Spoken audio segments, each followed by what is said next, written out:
estar falando sobre como Deus transforma as histórias quebradas em propósito. Tinha anos de idade, eu fugi de casa e fui dormir nas ruas, me tornei um menino de rua. Irei pro mundo e falar que lá era muito bom. Eu falo porque eu tô passando por esse processo, né? Que muitas vezes a gente busca muito fora, né?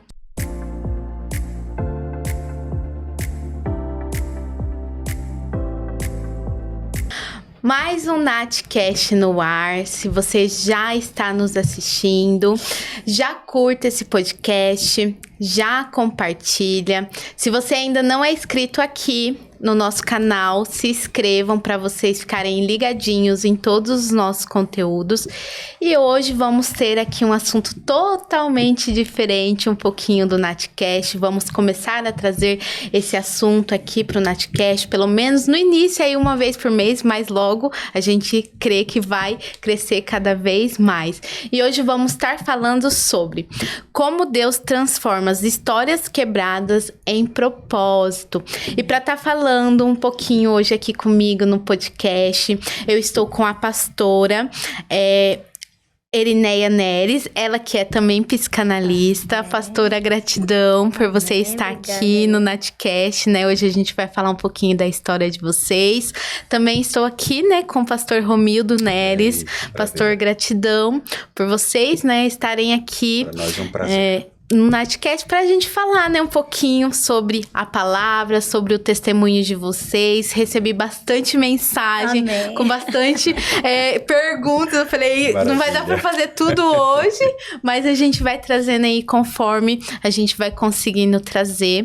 E eu gostaria, né, antes da gente iniciar nosso podcast de hoje, que vocês falassem, né, um pouquinho de vocês, um pouquinho aí da história da igreja também.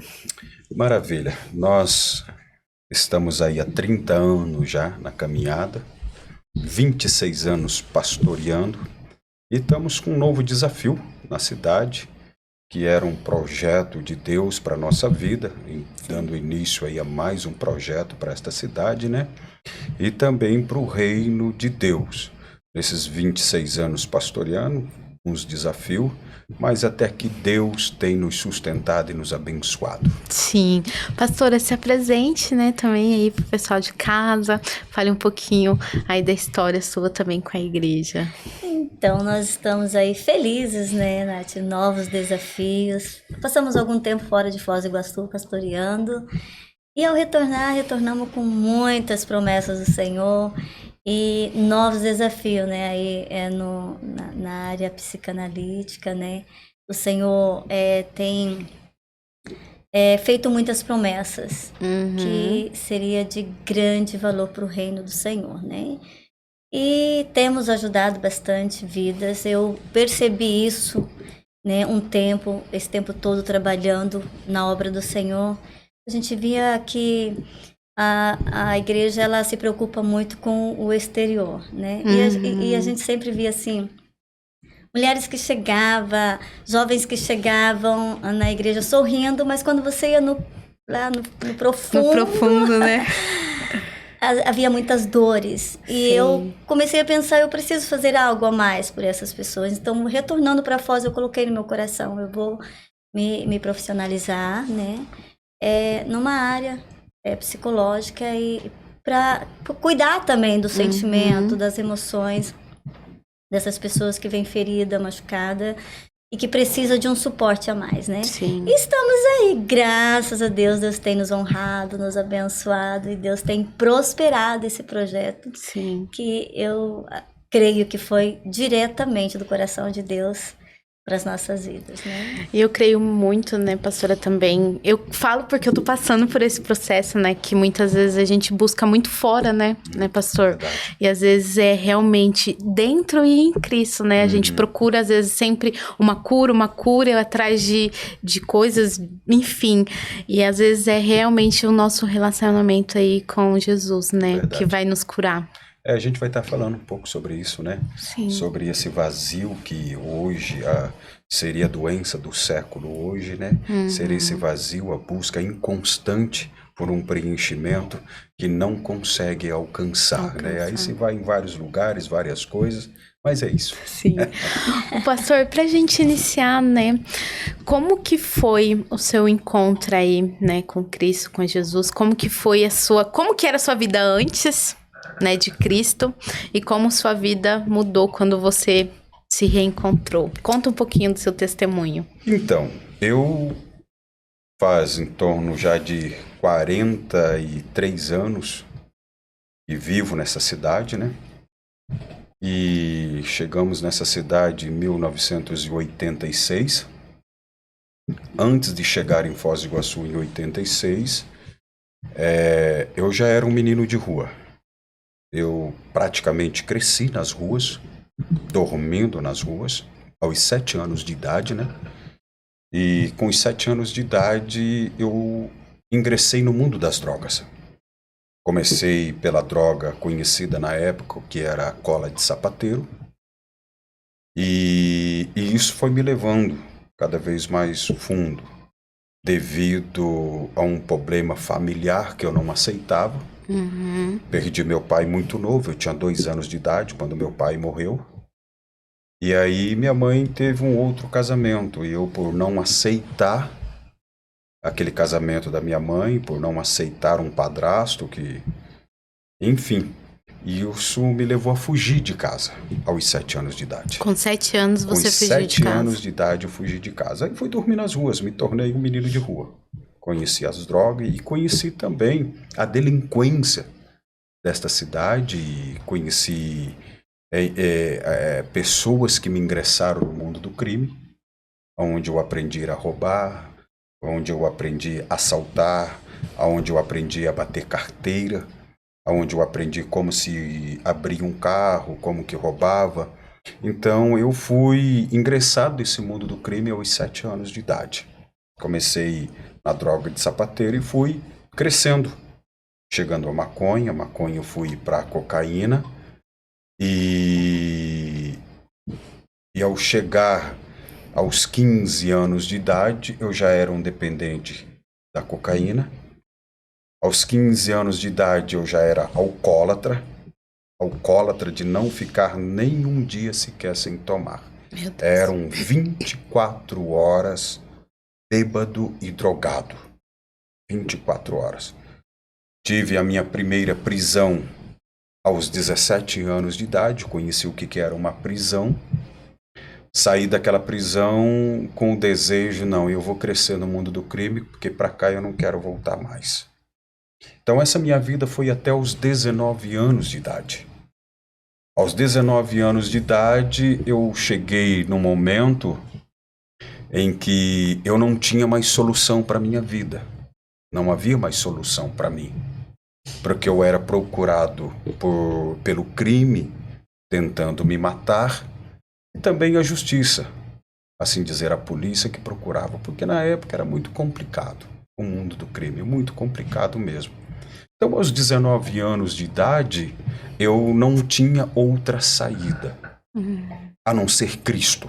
Eu não via outra saída para mim. E nesse mundo do crime, eu vi muitos amigos sucumbirem, muitos mesmo. E essa vida do crime, ela te projeta para um futuro muito promissor. Uhum. Entendeu? Então, assim, quando aos 19 anos de idade, é uma história muito longa, não vou ter Sim. todo o tempo, porque é uma história muito longa, mas assim, com 19 anos de idade, eu decidi, eu saí de casa, eu sabia que alguém estava me procurando para me matar, e eu saí de casa, olhei e disse assim, não, eu preciso alguma coisa para minha vida.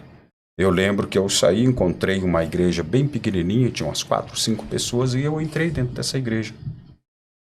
E dentro dessa igreja eu decidi entregar a minha vida a Cristo. Não foi fácil, foi um processo dolorido, mas nós estamos aqui para a honra e a glória de Deus. Glória a Deus. É longo. É longo. Agora nós vamos conversar mais.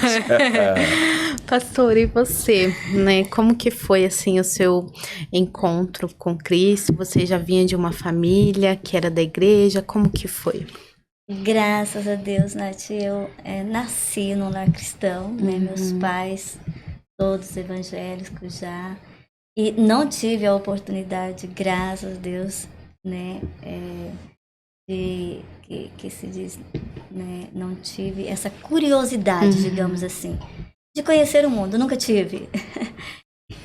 Mas na minha adolescência foi muito difícil porque eu via muito das minhas amigas que estavam comigo na igreja, cantando, né, no grupo de jovem, irem para o mundo e falar que lá era muito bom, né? Mas, assim, na minha adolescência eu tive um pouquinho, né, de curiosidade, mas não tive coragem, né? Porque eu tive um ensinamento muito firme, muito profundo, muito maduro da parte dos meus pais. E até hoje, né, acredito que o ensinamento dos meus pais foi o que prevaleceu. E até hoje eu estou aqui firme com Cristo, né? Desfrutando é o melhor caminho, né, digamos assim, a se seguir diante das dificuldades que muitas pessoas estão enfrentando hoje, né? E permaneço. E dele eu não saio. Não saio, não deixo o meu Jesus de jeito nenhum, né? E foi muito difícil, igual ele disse, né? Eu casei com um jovem que conhecia o mundo, né? E foi choques, né? Diferente. E essa foi né? Ensinando o outro. Eu vendo um pouco o lado de quem conheceu o mundo e ele vendo um pouco o lado de quem estava firme ali com Jesus, que sempre, né, esteve na igreja desenvolvendo ali os dons e talentos, né? Então eu passei muito isso para ele e ele passou muito a negatividade do mundo, que aí só fortaleceu, né, a minha Mas a sua vontade de ficar, né, em de Cristo, ficar né? em Cristo. E estamos aí, graças a Deus, né? Ô, pastoras, durante o seu processo, né, aí de reencontro com Cristo, de se encontrar, e até hoje, né, nos dias de hoje, quais foram os maiores desafios que você passou e que você encontra, às vezes, no dia a dia? Então, Nath, para mim, o maior desafio para mim foi porque eu vivia em um conflito familiar, entendeu? E é que eu mais vejo hoje, a dificuldade hoje para jovens, para tantas outras pessoas se encontrarem com Cristo, muitas vezes é o conflito familiar. Como eu disse, eu vim de um lar totalmente destruído. Eu não tinha um lar, eu não tive um pai, eu não tive uma mãe. Minha mãe, por mais que ela quisesse ser presente, mas ela tinha as dificuldades dela porque ela tinha um marido incompreensível dentro de casa. E isso gerava um conflito enorme, um conflito familiar. Por exemplo, eu queria estar em qualquer lugar, menos em casa.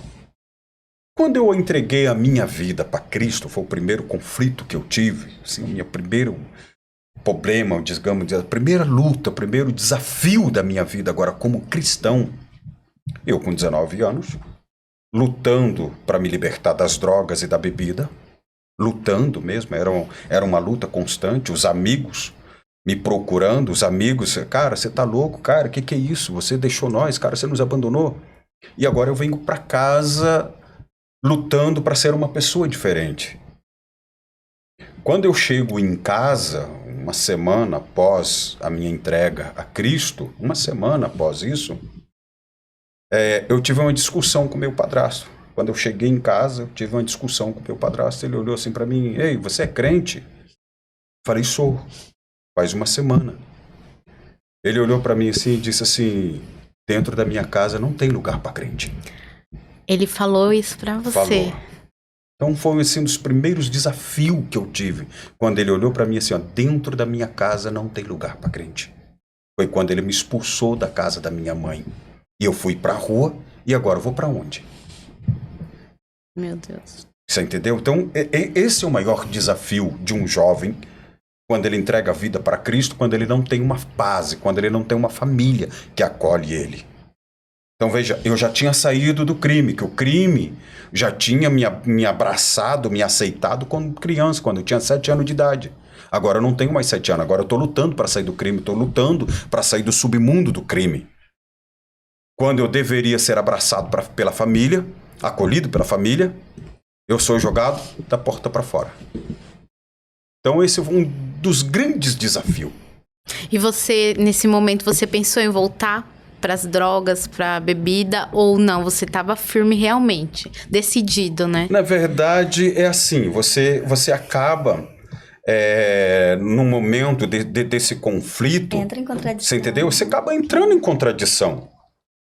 Você sabe por quê, Nath? Eu vou te explicar, por exemplo, por que eu entrei em contradição. Olha bem, antes de eu entregar a minha vida para Cristo, por várias vezes, eu tentei matar o meu padrasto. Dei um tiro nele dentro de casa, ele se jogou. Então, e sempre quando eu chegava drogado em casa, eu chamava ele para briga, queria matar ele, eu pegava uma faca e dizia para ele, vem pra rua, entendeu? Então nós tínhamos esse conflito dentro de casa, essa briga dentro de casa.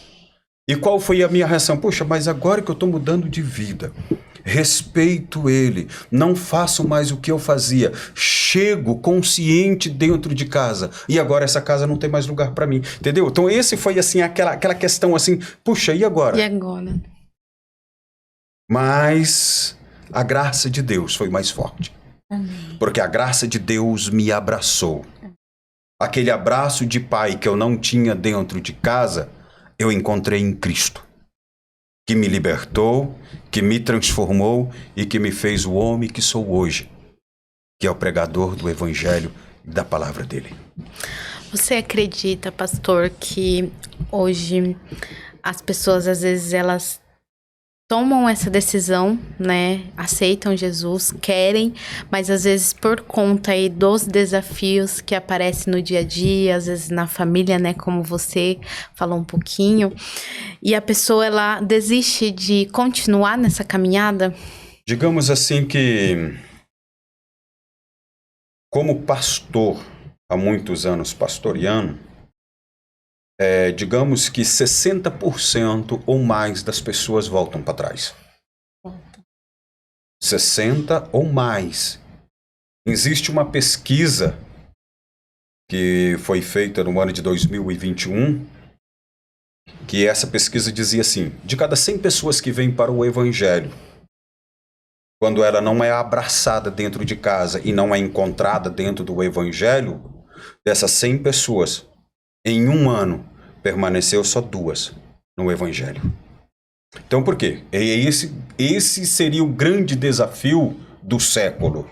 Desafio familiar e o desafio da religião. Porque muitos não estão preparados, por exemplo, para abraçar um drogado, um ex-criminoso. Esperar o processo. Esperar o processo da libertação, né? Porque é um processo. Entendeu? Da mesma forma, quando eu venho para Cristo, eu conheço ela, fazia 6 meses. Você sabe o que as pessoas diziam? Você vai ter coragem mesmo? É isso que eu ia perguntar. Como que foi a questão ali das críticas? Porque eu acho que a gente julga muito o outro, né? Uma pessoa que era drogada, uma pessoa que bebia. Vai voltar. Entendeu? Como que foi esse processo aí com vocês? Foi bem difícil, né? Eu sempre fui uma pessoa bem decisiva, Nath. Eu sempre soube o que eu queria pra mim. Mesmo sem entender muita coisa, eu sempre soube tomar a decisão certa. E quando eu decidi, né, que eu iria casar com ele, muitos na igreja falaram assim, você vai casar, não vai durar 6 meses. E aí tem aqueles que vêm, olha, Deus me mostrou. Porque assim, eu tinha muitos dons e talentos, cantava, ministrava, ia para congresso, eles viam minhas habilidades que eu exercia dentro da igreja, né? O meu chamado. E ele vindo lá do mundo do crime. Então, irmãos tinham revelação, outro via visão. Outros sonhavam. Eles tinham dó de mim. Eles olhavam para mim, tinha muita dó de mim, porque ele não fazia nada. Ele simplesmente chegava lá e ele estava aprendendo tudo, né? Era muito diferente. Então, alguns se preocupavam muito. Então, chegou assim, alguém falava assim pra mim, olha, Deus manda eu te dizer que se você casar com ele, você vai durar 6 meses. E eu ouvi e disse, tá, amém, irmão, amém. Eu recebi, né, porque a gente tem que ser educada, mas eu já sabia no meu coração, né, que E você ele- já sabia que ia passar por isso também, né? Você, assim, tinha uma noção que você poderia ser, às vezes, julgada, às vezes criticada. Não, a gente, por mais que eu convivi muito, a minha vida toda dentro da igreja, no círculo religioso, né? Não, eu não conhecia muito as pessoas, porque você não conhece. Você tá naquele meio, você não sabe entre discernir. Mas eu tinha uma convicção, assim, que essas pessoas que vinham, eu dizia, não, eu orei, né? Eu tinha convicção na minha oração, né? No que eu pedi para Deus. E o que eu pedi para Deus, Deus trouxe ele. Então eu ouvia e ficava quieta, eu não questionava. Mas dentro do meu coração eu tinha certeza que ia dar tudo certo. Eu via a transformação e eu via a vontade, o desejo que ele tinha, né? Em nenhum momento eu pensei, ele vai voltar. Não, não teve dúvida, em nenhum momento. Deus, ele... Acredito que Deus, ele fechou ali, Sim. sabe? Essa minha visão para não ter Não essa ter dúvida. essa dúvida. Não, né? Deus, ali, firmou o meu coração e o Espírito Santo foi o meu escudo, né, para não deixar essas palavras de dúvida entrar no meu coração. E hoje estamos aí há quase 30 anos, né, no ministério. E foi muito lindo, porque Deus deu... Eu queria uma pessoa que cantasse, né? Eu sonhava com uma pessoa que cantasse. Ele não canta nem o hino primeiro da harpa, ele não consegue cantar nada. E aí ele prega e a gente se mistura, né? Ele Sim. só não canta, mas... Mas a pastora canta. Nem... Graças a Deus. E por isso que eu digo, Juntar, né? Completo do ministério, né? Maravilha. Imagina se ele bom. cantasse no pregado, né, pastor? É verdade. Então Mas canta outro prega. glória a Deus, ele é Deus. perfeito no que ele faz, né? Eu acredito que se ele cantasse, não ia sobrar tempo pra mim cantar, É então... verdade. Faz as coisas certas, né? Faz certo, Deus é Deus é maravilhoso. perfeito no que ele faz, Deus é bom né? demais. Ele confunde o homem, ele confundiu muitas pessoas que não acreditavam no nosso progresso. Muitas pessoas não acreditavam, pastor, na sua mudança? Na verdade, até hoje. Até hoje, Até pastor. hoje. Porque o que acontece? Como nós éramos em 3 irmãos homens. 4 irmãos homens. 2 já faleceram no crime. O mais novo e um que era 1 ano mais novo do que eu. Daí eu tenho um outro que está no estado de São Paulo, depois de 12 anos de prisão. Hoje ele está solto, pagando pelo o que ele plantou, digamos assim. Hoje está praticamente inválido, saiu totalmente debilitado da prisão. Então, assim, até hoje as pessoas olham, entendeu? E olham com aquele olhar de, vamos dizer assim, um olhar de dúvida, não acreditando. Por quê? Quando uma pessoa, que eu não sou o único, são várias pessoas que tiveram a mesma transformação que eu, que tiveram o mesmo encontro com Cristo comigo, que eu tive, entendeu? Então, digamos assim, que nós somos os loucos do evangelho. Você entendeu? Você sabe o que é um evangelho assim? A gente não tem medo, a gente vai pra cima, a gente não vê o obstáculo. E por a gente ser esse louco do evangelho, muitas pessoas, ele fica assim meio retraído, diferente, olha pra gente diferente, entendeu? Não entende. Porque não entende essa loucura, entendeu? Porque o meio evangélico é tudo meio, né? Como se diz, centralizado, tudo organizado. Essas pessoas que veio desse mundo, né? Como disse o apóstolo Paulo, a cruz é loucura para quem não conhece. É loucura, entendeu? Então, como a gente vê assim, eu logo no começo do evangelho que eu aceitei a Cristo, a minha vida era uma loucura. Eu carregava caixas de som para cima e para baixo, entrava nas favelas, ia evangelizar, encontrava rodas nos becos de favela, entendeu? Armado. Cara, o que você está fazendo aqui? Não, eu vim trazer Cristo para vocês, entendeu? Tinha coragem de chegar num traficante quando ninguém tinha coragem, abraçava um drogado quando ninguém tinha coragem de abraçar, entendeu? Então, essa é a loucura do evangelho, quando você se entrega realmente. E tem pessoas que ela não consegue olhar para isso. Você entendeu? Agora você imagina você passar de carro e ver um pastor abraçando um drogado, abraçando um morador de rua, abraçando uma prostituta. O que as pessoas dizem? Ah, o pastor abraçando uma prostituta. O que é isso? Aí já entra o julgamento. Já entra o julgamento. Por quê? Porque elas não estão preparadas. Elas não foram preparadas. Não estão, né? E muitos não estão, né? Muitos. Pastor, ó, uma pergunta de uma seguidora nossa que pediu, né, para perguntar. Pastor, quero seguir a Cristo, mas tenho muitas amizades que não seguem. O que fazer? Eu vou responder, daí eu vou deixar que a pastora complementa. No Evangelho de Lucas, no capítulo 9, versículo 22. Jesus, ele está ensinando os discípulos. E junto com os discípulos havia uma multidão de pessoas. E Jesus olha para aquela multidão de pessoas e diz assim: se alguém quiser, é uma escolha. Porque ele está dizendo assim: se alguém quiser vir após mim, negue-se a si mesmo. Toma sua cruz e siga-me. É Jesus que está falando esta palavra. Então ele está dando uma opção de escolha para a pessoa. Ele não está obrigando. Ele está dizendo: se alguém quiser vir.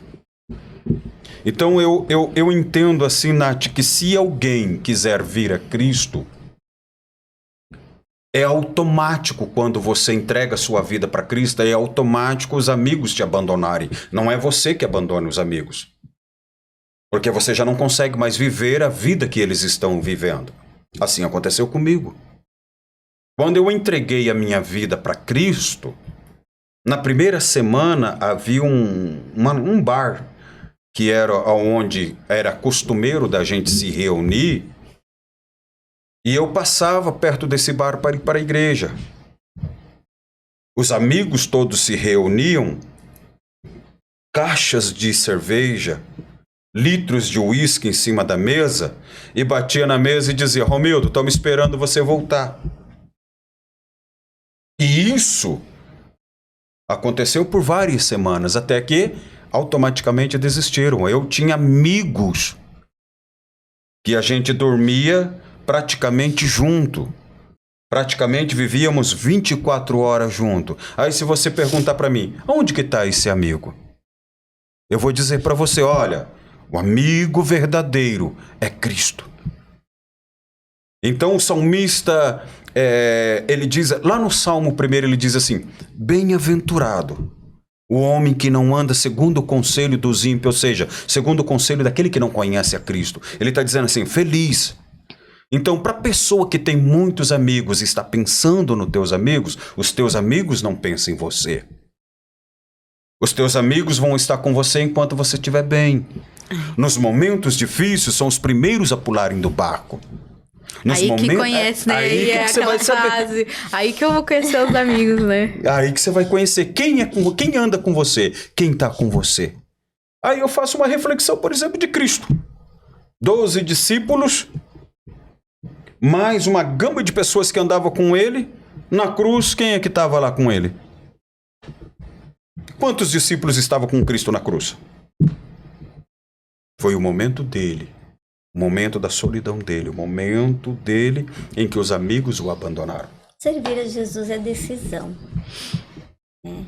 É decidir. Existem momentos na nossa vida que a gente precisa saber o que é melhor. É aquilo que eu disse para você no começo. Eu nunca tive curiosidade de conhecer o mundo. Não porque o mundo não seja bom. O mundo é ótimo. As coisas do mundo é maravilhosa. E as pessoas que falam que é ruim, não é ruim. De jeito nenhum. Mas nessas horas de solidão, de pressão, com os nossos conflitos interior, Onde estão os nossos amigos? O único que fica é realmente o Espírito Santo e Jesus. Ninguém vai com você pro teu quarto silencioso chorar com você. Terminou a festa, vai todo. E eu via isso. Eu via isso nas minhas amigas que tinham saído da igreja para ir para os bailão. Nas horas dos conflitos, não tinha com quem socorrer. Não tinha quem abraçava elas. E eu aprendi muito cedo, Nath, a ter intimidade com Deus. E nunca me fez falta essas amizades. Porque servir a Jesus é isso, é decisão. Então, se eu pensar em muitas coisas boas que o mundo traz, eu não vou servir a Jesus. Porque Jesus diz assim: quem quiser vir após mim, negue-se a si mesmo, tome a sua cruz e siga-me. O que é a minha cruz? É as minhas debilidades, as minhas aflições, os meus conflitos interiores, meus conflitos internos, as minhas indecisões, as minhas mágoas. Isso é eu tenho que carregar isso. Enquanto eu estou lá cantando causa, dando risada e contando piada, tá todo mundo rindo. Mas e quando eu vou para minha casa? É um momentâneo, né? Cada um vai para sua casa. E aí, quem me acompanha nos meus silêncios? Jesus. Jesus, ele é o maior amigo. E eu passei isso para os meus filhos jovens, né? No entanto que eu tenho 5, também seguiram o mesmo caminho que foram para o mundo, né? Porque eu ensinei eles muito cedo. Olha, a única pessoa que fica com você nos seus conflitos internos chama-se Jesus, Espírito Santo. Então, servir a Jesus é decisão. É tomar a minha cruz e a partir de hoje eu tomo a decisão de servir a Jesus, chorar com Ele, sorrir com Ele, dar a Ele meus momentos felizes e dar a Ele também as minhas aflições. Né? Porque tem pessoa que só vai para a igreja quando tá com aflição, aí nos momentos felizes vamos lá, né? Já deu tudo certo, já recebi minha vez. Vamos partir para as amizades. Mas é isso, tudo passa, as amizades passam. Salomão escreve, né? Tudo é passageiro, tudo passa. Chega uma idade na sua vida, você vê que seus amigos não podem te acompanhar. E como o pastor disse, automaticamente, quando você muda a sua vida, tudo em você muda e automaticamente as pessoas não vão mais se encaixar. Tem um ditado popular que diz assim: me diz com quem tu anda que eu digo quem tu é. Muda as suas amizades, né? Eu sempre digo assim, quer saber quem você é? Isso é psicologia, né? Quer saber quem você é? Olha para as suas amizades, porque você é igual a eles. Eu sou diferente. Não. A Bíblia diz assim, andarão 2 juntos se não tiver de acordo. Se você não fala a mesma linguagem, não vai andar junto com você. Não encaixa, né? Não se encaixa. Então, quando você vai para Jesus, a sua linguagem é cristocêntrica. Não vai mais compacta, não vai dar certo. Vocês vão tentar conversar, mas não... Então, automaticamente, elas já... E tem aqueles, né, os amigos que falam assim, mas fez tanta coisa errada e agora virou crente? Eu passei muito por isso, passei muito. É quando o mundo despreza, é isso que Jesus quer, né? Eu sempre digo assim que Jesus é reciclador.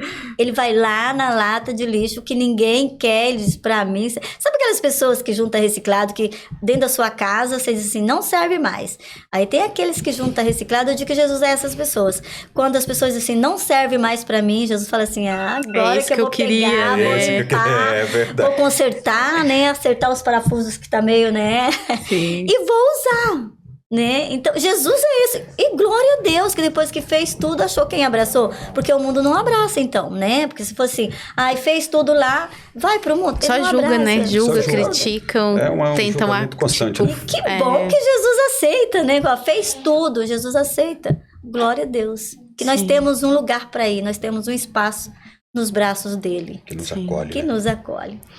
Ô, pastora, e como que hoje, você também como psicanalista, como pastora, que você pode falar em relação à ansiedade e à depressão, né? Que é o mal aí, que a gente vê, o mal do século. Aumentou muito depois das redes sociais, né? Nath, eu creio assim que é algo que está sendo avassalador, especificamente no meio dos jovens, não só os cristãos, mas todos, né?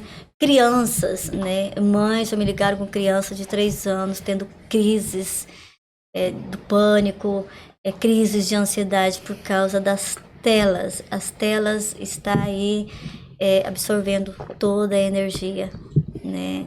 Toda a positividade dos nossos jovens, toda aquela vitalidade A vida, né? está sendo apagada, infelizmente, né? Muitos pais não veem, eu oriento muito os pais, né? Jovens, a gente não via jovem em depressão. Era muito Gente, difícil, eu não sou tão velha, né? mas é verdade. Na minha época, né? Hoje, as notícias são, né, intrigantes. Mas existe o versículo, 1 Pedro, no capítulo 5, verso 7, diz: lançando sobre ele toda a vossa ansiedade, porque ele tem cuidado de vós. A ansiedade, ela é a preocupação do que ainda não aconteceu. Você fica ansioso pelo que ainda não aconteceu. Pelo que vai. E se acontecer? E se acontecer, que muitas vezes não acontece. E a ansiedade, a ansiedade normal, nós temos ela, né? Por exemplo, aqui, para vir para esse podcast, a gente estava ansioso, né? E é maravilhoso, sim, é gostoso. Nossa, como que vai ser? É um nervosismo assim, equilibrado. Mas aquela que te paralisa, você não consegue fazer nada, você não consegue prosseguir, essa, né, é uma doença que está atingindo muitas pessoas e a pessoa não consegue sair do lugar. Os jovens, principalmente, não conseguem avançar, não conseguem projetar a vida. Eu sempre pergunto para o jovem, o que você quer fazer no seu futuro, o que você quer ser? Antes a gente programava, eu quero fazer uma faculdade, os jovens já sabiam o que queria ser. Eles não pensam nisso. E aí, quando chega lá que precisam, a ansiedade paralisa. Quando chega numa faculdade, quando chega para enfrentar o mercado de trabalho, aí entra em depressão. Porque a ansiedade, ela desencadeia a depressão, né? Mas quando nós lemos na palavra do Senhor, há séculos atrás, que já havia, né, esse problema, essa doença, dizendo, quando você estiver ansioso, lança. O que é lançar? É jogar. Chegar e jogar sobre Jesus toda a nossa ansiedade. Como que eu faço isso? Né? Confiando em Deus. Sabendo que ele diz, Jesus disse, não andeis ansioso pelo amanhã, pelo que irás comer, pelo que vais vestir, porque o Senhor sabe de tudo isso. Deus, o teu Pai, sabe de tudo isso e Ele já preparou. Ele cuida dos pássaros. Quem dirá, não vai cuidar de você, que é filho dele. Mas temos que ter uma intimidade muito grande. Hoje, só um testemunho aqui, a minha filha olhou para mim e disse, mãe, eu tô muito nervosa, porque é a minha última prova e se eu não passar, eu vou ter que estudar mais um ano. Eu olhei para ela e disse, você já passou. E ela olhou para mim e disse, amém. Eu disse, vai e faça a prova, você já passou. Então, é essa intimidade com Deus que a gente precisa criar, essa convicção. E ela orou e disse, antes da prova, ore. E lance sobre ele a tua ansiedade. Se fosse, eu estaria comendo a unha. Chegava lá, não ia dar nada certo mesmo, porque a ansiedade, ela te apaga, ela te cega. E aí é onde vem a depressão, né, que é desencadeada a depressão, que é realmente uma doença visível. Né? E muito difícil de carregar. Mas saber que na Bíblia também teve personagens. Elias passou por um momento assim, que ele falou, Senhor, me mata, eu quero morrer, não quero viver mais. Né? Davi passou por esse momento. Jó passou por esse momento, né? Que Jó seria melhor eu não ter nascido. Foi um momento depressivo. E nós não estamos livres disso, né? Mas saber que de todos eles o Senhor cuidou. E o Senhor está cuidando de nós. E Ele tem, né, esse aconchego, Ele tem esse carinho, Ele tem esse cuidado por nós. Então, o meu conselho é, lance sobre Ele toda a sua ansiedade. E para os jovens, né? Procure fazer amizades saudáveis, porque hoje as redes sociais têm uma pressão muito grande. Uma comparação muito grande também, né? Isso está matando o nosso jovem, uma cobrança muito grande. Né? Saber a sua identidade, quem você é em Deus e qual é o seu propósito no mundo. É por isso que eu disse, quando a gente pergunta, o que você quer ser no futuro? Esse é saber o meu propósito. E eles vivem numa tela sem projetar o futuro, sem saber o que é ser. O que quer estudar, o que quer ir, aonde eles não têm identidade. Por quê? Porque as telas estão tendo uma cobrança sobre o exterior. né? A beleza hoje, né? Hoje virou um produto. A mulher, principalmente as meninas, viraram um produto de beleza. E isso tá matando nossas jovens, né? Não tem sonhos mais. E aí é onde desencadeia a depressão. É a inutilidade, né? A baixa autoestima. E elas se sabotam por causa disso. Adiam sonhos, cancelam projetos, porque elas se acham autossuficientes. E às vezes até essa questão da comparação, né? E aí você se perde na sua identidade, você acaba sendo uma outra pessoa, porque você acabou vendo na rede social com aquela pessoa, porque assim, a rede mostra o que quer. O que quer. Não mostra, vamos supor, a vida real, os bastidores por trás. Os bastidores, né? Ninguém mostra. É aquela tal história, né, Nath? A grama do vizinho é mais verde, até você perceber que ela é artificial. Então, a gente vê, assim, essas comparações, né, nas redes sociais. E a gente já tem essa maturidade de entender que não é... Aquilo lá eles mostram o que eles querem nas telas. Mas os nossos jovens não têm essa maturidade. Realmente, isso para eles é muito verdadeiro. É muito verdadeiro. E eles querem acompanhar, porque quem não quer, né, ser visível, ser conhecido, ser elogiado? As nossas adolescentes querem. Os adolescentes procuram muito isso. E quando eles veem que eles não alcançam esse padrão de beleza...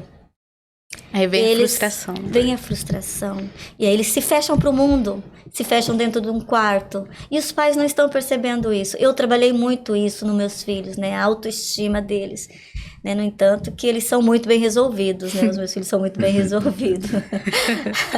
Graças a Deus. Até sem, assim, eu ter muito entendimento, né? De ciência sobre a psicanálise, eu já trabalhava. O Senhor me deu essa sabedoria. E eu já tinha uma identidade firmada em Deus. O jovem precisa ter essa identidade firmada em Deus, saber o seu propósito, quem eles são em Deus, né? Sim. Tem até um louvor que eu sempre gosto de cantar, luto contra as vozes que me dizem que eu não sou capaz. Fala muito da nossa identidade. Diz que amado sou. Então eu sempre passo esses louvores, né? Digo, escuta esse louvor. Porque o que importa é o que Deus diz sobre nós, não o que uma rede social diz sobre você. Sim. Isso é importante. Eu preciso saber quem eu sou em Deus, qual é o meu propósito neste mundo, o meu começo, meio e fim. Porque nós temos um começo, meio e fim. E é isso que os jovens não estão sabendo. Ou pessoas até muito mais, né, maduras de idade, mas imatura. Não sabem ainda o seu começo, onde nasceu, o que está vivendo e aonde quer chegar. Isso é identidade. Sim. Né, que precisa ser trabalhado. Pastor, o que você poderia falar para as pessoas de como manter a fé, né, aí nos momentos de tribulações, um momento difícil, que a gente sabe que vai passar, principalmente quem passa por esse processo, né, de cura, de libertação, sempre tem aí os desafios do dia a dia, né? Nath, dizer que o evangelho é fácil? Não, não é fácil. Muitas pessoas aí pensam que o evangelho é fácil, mas seguir a Cristo não é fácil. E o mundo hoje está cheio de desafios, como o pastor Irineia bem deixou colocado, os desafios das redes sociais, enfim.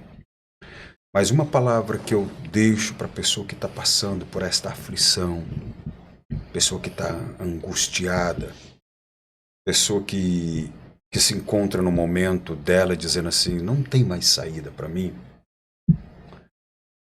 Eu lembro de uma situação que eu passei. Eu disse no começo que eu era perseguido, pessoas que queriam me matar a qualquer preço. E eu lembro que eu fui ameaçado de morte. Cheguei do trabalho e me falaram assim, ó, passou uma pessoa aqui e disse que hoje ela vai te matar. Quando eu ouvir isso, que alguém disse que iria me matar naquela noite, eu saí até o portão da casa destinado, eu vou buscar uma arma e vou matar essa pessoa primeiro. Eu saí com esse plano, esse projeto, eu vou buscar, procurar aonde tiver, eu vou pegar uma arma, vou matar esse cara. Quando eu chego no portão, que coloquei a mão no trinco para abrir, para sair para fora, uma voz bradou dentro de mim. Não foi para isso que eu te escolhi nem te chamei. Quando eu escutei essa voz dentro de mim, eu caí de joelhos e pedi perdão. Falei, Deus, me perdoa. Porque eu ainda estava confiando em mim. No que eu podia fazer, que eu poderia buscar uma arma, que eu poderia me defender. Mas quando eu ouço essa voz, a minha confiança vai toda em Deus. Nessa época eu estava morando com uma cunhada e eu disse para ela, ó, eu vou sair porque se esse cara entrar aqui dentro da casa, ele vai matar todo mundo que está aqui. Porque ele quer matar eu, não quer vocês. Ela disse, eu não vou te deixar você sair sozinho. Eu preciso sair com você. E nisso eu saí andando pela rua. E ela me acompanhou. Quando mais ou menos uns 100 metros que eu tinha andado longe da casa, eu avistei essa pessoa que queria me matar. Ela estava no carro, com uma arma em punho. E eu olhei para minha cunhada e disse, ele vai me matar. E essa pessoa veio devagarzinho de carro ao meu encontro com essa arma em punho. Quando ele chegou bem pertinho de mim, ele olhou nos meus olhos, olhou em mim e continuou dirigindo e foi embora. Eu nunca mais vi ele. Nunca mais. Então eu digo assim, desafio existe? Muitos. Vários, né? Vários. Mas eu digo uma coisa, maior que os desafios é Deus. Maior que o teu problema é Deus. Maior do que a tua angústia, Deus. Maior do que a tua aflição, Deus. É isso que eu posso dizer. Deus, Ele é maior do que tudo. Ele é maior. E Ele pode infinitamente fazer mais do que nós imaginamos. Basta acreditar, né? Basta acreditar. Confiar. Que tem aqueles que acreditam, mas desacredita, não confia. Não confia. Eu prefiro confiar nele. Prefiro confiar nele porque ele... Eu acho que a gente vive num mundo hoje que é muito imediatíssimo. Sim. Né? E aí a gente quer entregar, mas já quer... Deus, ó, eu tô entregando pra você hoje, mas eu quero isso amanhã, né? A gente quer controlar a data, o tempo, né? Cronometrar pra Deus. E não funciona. E uma caminhada com Deus, Nath, ela é de processos. Né? Não começa hoje, já às vezes as pessoas vêm para Jesus e quer que Jesus transforma 20 anos, né? Ou 30, né? Ou 30, transforma num dia. 30 em um dia. Ai, se fosse assim, era tão bom. É igual a terapia, as pessoas vêm e já quer para amanhã. Aí eu digo assim, você quer vir na terapia uma ou duas vezes, já quer transformar 20 anos de conflitos lá, e de feridas emocionais. Difícil. Né? Não tem, é um processo. Com Deus é um processo. Nós somos de processos, né? Então, cada fase da nossa vida é um aprendizado, é uma transformação. Nós nos transformamos, por exemplo. Quem você era há 15 anos atrás. Não é hoje. Você mudou, você avançou ou regrediu. Nós somos assim, né? Ou você aprende com as dificuldades, com as aflições, ou você para. Se você não aprende, você não cresce. Sim. Então tem pessoas que estacionou. Ela não vai mais para frente e ficou ali. Mas quando o propósito das aflições, dos conflitos, né, das nossas lutas diárias, que todos nós temos, né, Nath?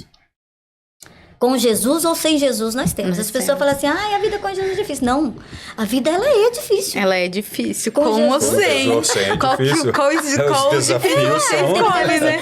Depois que eu vim pra Jesus, a minha vida... Não, tua vida já era difícil, só você levar de qualquer jeito. Mas com Jesus, aí ele vai organizando, colocando no lugar. E aí você fala assim, tem alguma coisa diferente, parece que tá doendo, né?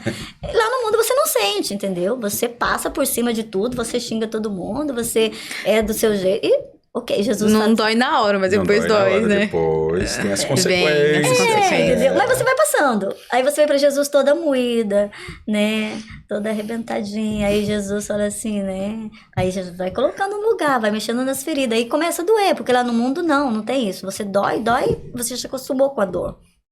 Quando você vem pra Jesus, ele vai sarando. E pra sarar, dói. E aí as pessoas aí, que elas falam assim, eu vim pra Jesus e as coisas parece que tá Que mais horário, difícil. né? Não é que tá Não é que tá difícil, é porque Jesus tá colocando no lugar. Hoje você já não vê mais aquela pessoa que levava tudo de qualquer jeito. Lidava do seu jeito, hoje é do jeito de Deus. E aí renunciar isso do meu jeito, igual você disse, né? Eu ficar com o controle na mão. Não, Jesus falou, dá tudo aqui pra mim, que é eu quem vou. Você vai, você fica.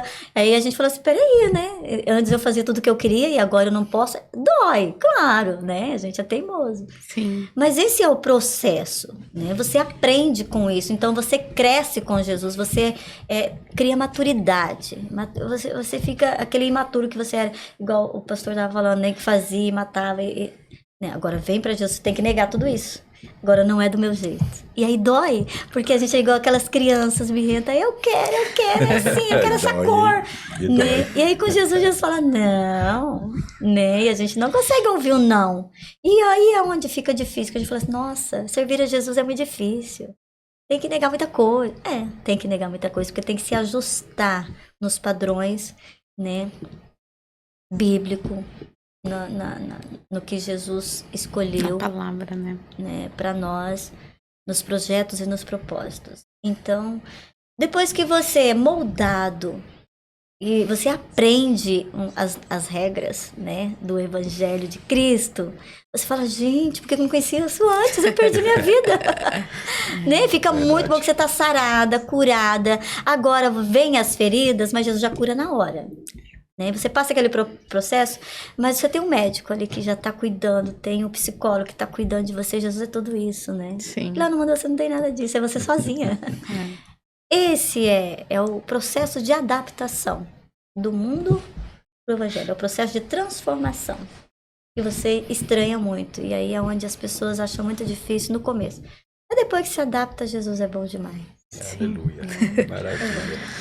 Pra gente encerrar, né, nosso podcast de hoje, eu queria que vocês deixassem aí uma mensagem que vocês sentirem no coração pro pessoal, né, que tá nos assistindo.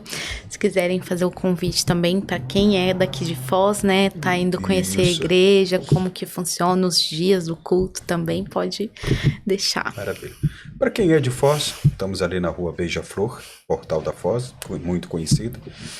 1160, está ali a nossa igreja, estamos ali começando esse projeto e trabalhamos na área de jovens, crianças, adolescentes, adultos, enfim, nós trabalhamos com o público geral.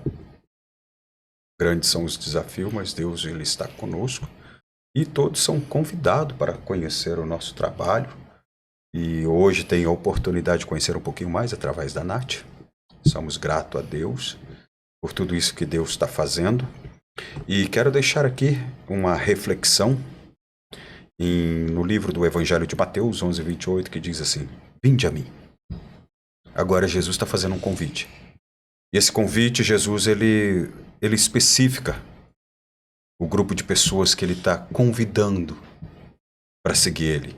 Ele está dizendo assim: vinde a mim, todos que estáis cansados, oprimidos, sobrecarregados. É Jesus que está fazendo esse convite. E esse convite eu deixo para todos, que é o convite que Jesus fez.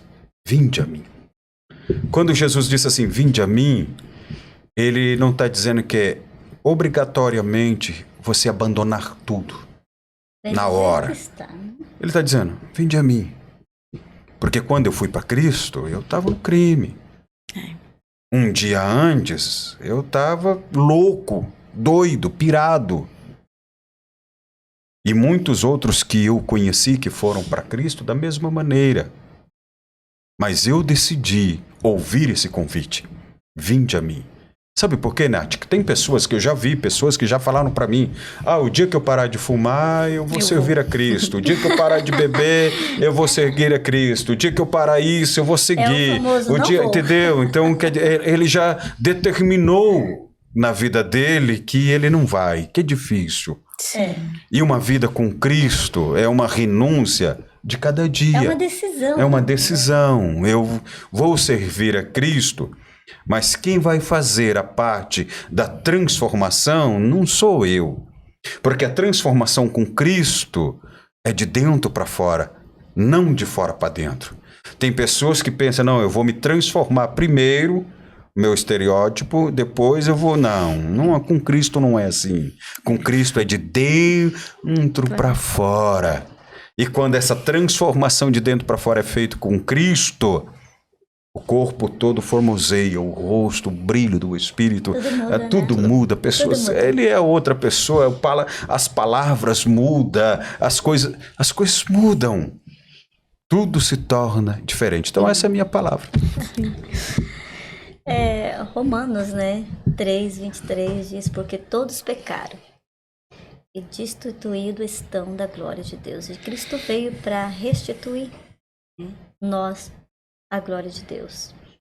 Então, a palavra que eu deixo é: não se ache menos merecedor da graça de Deus pelo que faz ou deixa de fazer.